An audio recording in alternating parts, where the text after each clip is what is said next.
Hello, good morning. Welcome to Listen to Your Story and Learn a Model program.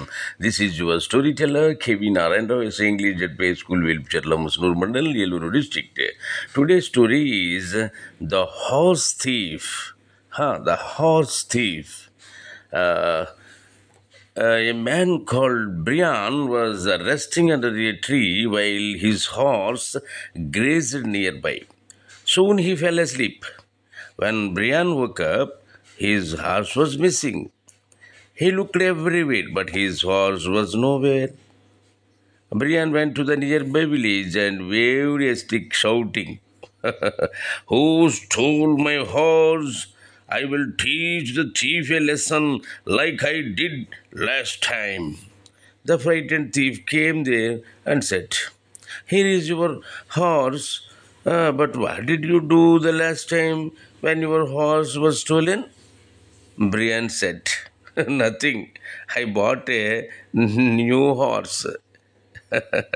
The moral is wit and humor can help you get out of difficulties. Okay, ఈ కథ తెలుగులో కూడా ఒకసారి విని అర్థం చేసుకోండి. Brian అనే ఒక కుర్రాడు ప్రయాణం చేస్తూ చేస్తూ అలసిపోయి దారిలో చెట్టు కింద పడుకుందామని అనుకున్నాడు. తన గుర్రాన్ని చుట్టుపక్కలంతా గడ్డి కనిపిస్తుంటే ఆహారం తీసుకుంటుందిలే అని చెప్పి వదిలిపెట్టాడు. అది మేస్తూ ఉంది. తను గట్టిగా నిద్ర పట్టేసింది, నిద్రపోయాడు. అతను మెలకు వచ్చి చూసేసరికి చుట్టూ ఎక్కడ తన గుర్రం కనిపించలేదు. గట్టిగా అరిచాడు, పాపం ఎక్కడ కనిపించలేదు. సరే, నడుచుకుంటూ దగ్గరలో ఉన్న ఊర్లోకి వెళ్ళి ఒక కర్ర పట్టుకుని ఆ వీధుల్లో ఊపుకుంటూ గట్టిగా ఇలా అరుస్తున్నాడు.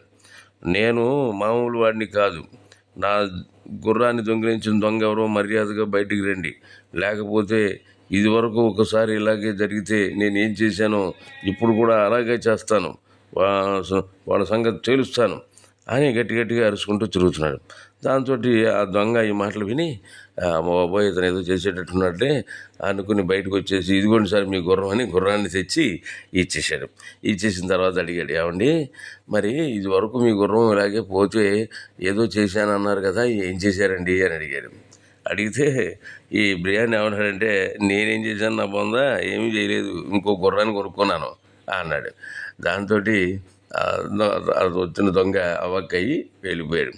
సో ఈ కథలో నీతి ఏమిటి అంటే, మనం సమయస్ఫూర్తిగా మాట్లాడటం, తెలివితేటలతో ఉపయోగించి మాట్లాడటం అనేది ఒక్కోసారి అనేక కష్టాల నుంచి మనల్ని బయటేస్తుంది అనేది ఈ కథలో నీతి. కాబట్టి మీరు కూడా సమయస్ఫూర్తిగా మాట్లాడటం అనేది నేర్చుకోండి. ఓకే, ఈ కథా నీతి మీకు నచ్చినట్లయితే మళ్ళీ వినండి. మీ స్నేహితులకు పంపడం మర్చిపోకండి. మళ్ళీ ఇంకో మంచి కథతో రేపు కలుసుకుందాం. అంతవరకు సెలవు. Okay, bye.